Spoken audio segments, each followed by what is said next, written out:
तो आज हम एक बहुत ही दिलचस्प कहानी की परतों को खोलने वाले हैं। ये unlikely friends a cat and puppies tale के कुछ हिस्सों पर आधारित है।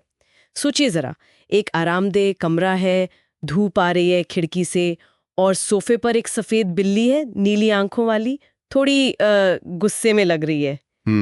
और दरवाजे से कौन आता है? एक छोटा सा सुनहरा पिल्ला, रोएदार, पूंछ हिलाता हुआ। हाँ, खुशी से उछलता कूदता हुआ। बिल्कुल। और बिल्ली उसे देखते ही फुफकारती है, एकदम तनकर बैठ जाती है। हाँ, माहौल घर जैसा है, गर्मजोशी वाला, पर एक अजीब सी टेंशन भी है हवा में, है ना?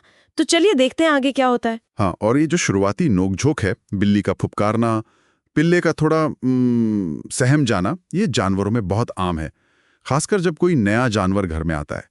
लेकिन यहाँ मजेदार बात यह है कि कहानी कैसे बदलती है। अच्छा। हाँ, शुरुआत में वो पिल्ला, जैसे आपने कहा, थोड़ा उदास होकर खिड़की के पास बैठ जाता है। उसकी बॉडी लैंग्वेज देखें, पूंछ नीचे, कान शायद थोड़े पीछे। ऐसा लगता है जैसे उसे समझ आ गया कि भाई यहाँ मेरा स्वागत नहीं हुआ। हाँ, जैसे थोड़ा रिजेक्टेड फील कर रहा हो। लेकिन कहानी यही रुकती नहीं है। नहीं, बिल्कुल नहीं। वो बिल्ली जो पहले इतनी तनी हुई थी, अब क्या करती है? कुर्सी के पीछे छिपकर उस पिल्ले को देख रही है। हाँ, ये बड़ा दिलचस्प मोड़ है। उसके चेहरे पर अब गुस्सा नहीं, बल्कि एक तरह की जिज्ञासा है, जैसे वो सोच रही हो कि ये है क्या आखिर। सही कहा, वो आकलन कर रही है। और फिर बहुत धीरे से, थोड़ी हिचकिचाहट के साथ वो आगे बढ़ती है। और ये देखना बड़ा कमाल का है कि कैसे वो अपना पंजा बहुत संभाल कर, बिना नाखून निकाले, पिल्ले की पीठ पर रखती है, हल्के से थपथपाती है। ये लम्हा बहुत जरूरी है। यहाँ बिल्ली के अंदर का द्वंद्व दिखता है। उसका जो स्वाभाविक शक है, खुद को बचाने की प्रवृत्ति है, और दूसरी तरफ उसकी जिज्ञासा, उसका धीरे धीरे आगे बढ़ना, वो नरमी से छूना। ये सिर्फ दोस्ती की पहली झलक नहीं, ये शायद एक तरह से, क्या कहते हैं, रिस्क असेसमेंट भी है।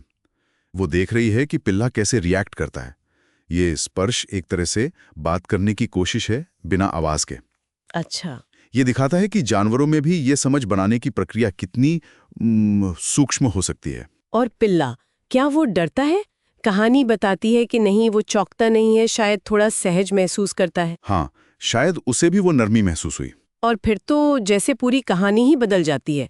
हम देखते हैं कि दोनों पालतू जानवरों के बिस्तर में एक साथ सिमटकर सो रहे हैं। ये बहुत बड़ी बात है। कमरा एकदम शांत है, शाम के सूरज की रोशनी आ रही है उन पे, माहौल में एक सुकून है, पहले वाली टेंशन गायब। बिल्कुल। और ये जो साथ सोने वाला सीन है ना, ये बहुत कुछ कहता है। जानवरों के लिए, खासकर बिल्ली जैसे जीवों के लिए, सोते समय वो सबसे ज्यादा वल्नरेबल होते हैं। सही बात है। वो एक दूसरे के इतने करीब सोना, एक ही बिस्तर में, ये गहरे भरोसे और स्वीकृति का प्रतीक है। इसका मतलब है कि वो शुरुआती डर और शक वो अब खत्म हो चुका है।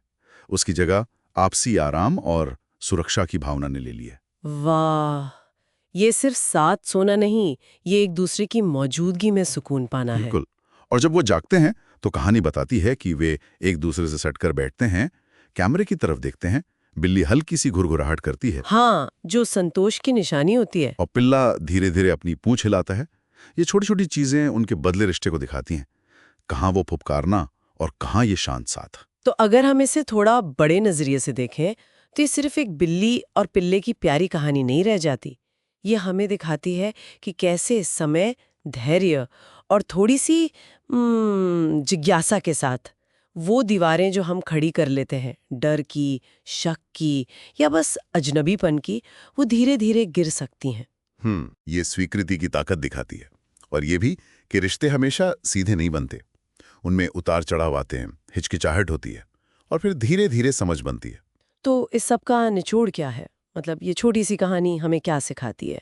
यही कि कैसे दो बिल्कुल अलग प्राणी, जिनकी शायद फितरत ही एक दूसरे से दूर रहने की हो, वो आपसी समझ और थोड़े से वक्त के साथ एक गहरा रिश्ता बना सकते हैं ना? बिल्कुल।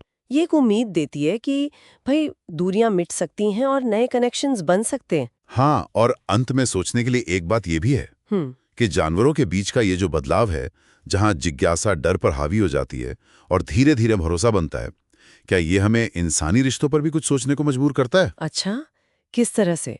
मतलब हम अक्सर पहली मुलाकात या शुरुआती इंप्रेशन के आधार पर ही दूसरों के बारे में एक राय बना लेते हैं ना? हाँ, ये तो होता है। तो कैसे हम उस पहली झिझक या पूर्वाग्रह, के पार देखने की कोशिश कर सकते हैं। ठीक वैसे ही जैसे उस बिल्ली ने अपनी शुरुआती दुश्मनी के पार देखा और एक नई दोस्ती की शुरुआत की। ये वाकई सोचने वाली बात है, पहली झिझक के पार देखना।